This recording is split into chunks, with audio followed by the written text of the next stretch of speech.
Everyone, my name is Shara and I work with junior high here at the Vista campus, and welcome to another Daily Dose. Have you ever seen something so crazy, so misplaced, two things that shouldn't go together? Well, I did when I was in junior high, and I woke up and I went outside to my backyard in Fallbrook. And in our backyard, my mom was out there covered in head to toe in dirt. So I go a little further in the backyard and there's 4 rectangular holes in the ground, 4 rectangular ditches. Essentially 4 graves in the ground. And I'm thinking, there's 4 of us in the family, plus my mom. Did we do something? Are we gonna die right now? Well, I find out they weren't graves for us. They were graves for the gophers. She was gonna fill it with concrete so the gophers hid it underground. So then above those graves, a garden could grow. And I thought that was really strange, but it actually worked. Because why would a garden and a grave be in the same place? A grave is dead, it's hopeless, it's sad. A garden is colorful, full of light and flowers, is beautiful. But all throughout the story of Scripture, we see that God shows us that where there are graves, he makes gardens. Where there are dead things, he makes them come to life. Where there is ashes, he creates beauty. We see this in stories of the prodigal son, of King David, of Joseph, all throughout Scripture.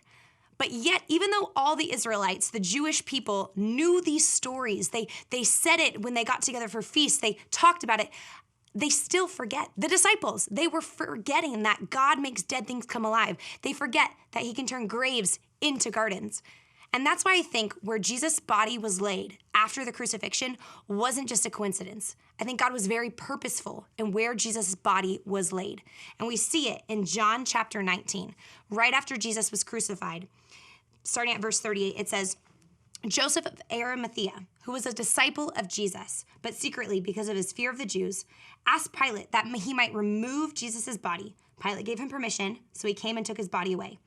At verse 40, it says, they took Jesus' body, wrapped it in linen clothes and with fragrant spices, according to the burial customs of the Jews. There was a garden in the place where he was crucified. A new tomb was in the garden. No one had yet been placed in it. They placed Jesus' body there because of the Jewish day of preparation and since the tomb was nearby. Did you catch that? Jesus' body, his grave, his tomb was in a garden. His tomb was in a garden. See, sin entered the world in a garden, the garden where Adam and Eve sinned, and it ended up affecting all of us. But yet sin, death, the devil was defeated when Jesus stepped out of that grave into a garden. I don't think it's a coincidence. I think it's just another way of God reminding us that he can turn graves into garden. He can make dead things come alive. And you continue in the story, Mary Magdalene, the first one who sees Jesus when he's risen, she's in this garden, but she's not looking at the garden around her. She's not looking at the beauty. She's looking at the tomb. She's looking at the grave. She's looking at the thing that is dead, and she's like, where's the dead man's body? And she's crying. And at verse 15 of chapter 20, woman, Jesus said to her, why are you crying? Who is it that you're seeking? Supposing he was the gardener, she replied, sir, if you've carried him away, tell me where you put him and I will take him away. Jesus said to her, Mary. Turning around, she said to him, Rabbi, teacher. See, Mary was sitting there in the garden, but she wasn't looking at the garden. She wasn't looking at the beauty. She was looking at the empty tomb, not knowing the hope that we know, but looking at this hopelessness of the tomb, the death, emptiness. And it wasn't until she turned her eyes and looked at Jesus and looked at the garden around him that she knew who he was. She knew the hope. See, a lot of us have graves going on in our life, things that seem hopeless, ditches that we've fallen into from broken situations, broken marriages, broken relationships, from sin, from shame, or that feeling like we're never gonna get out of this. When is this pain ever gonna end? And we're looking at the grave, just like I looked at my mom's gopher graves and thought, there's never gonna be a garden here. We look at the graves in our life and think, no, there's never gonna be a garden here. 4 hours ago, my husband and I were in couples counseling together.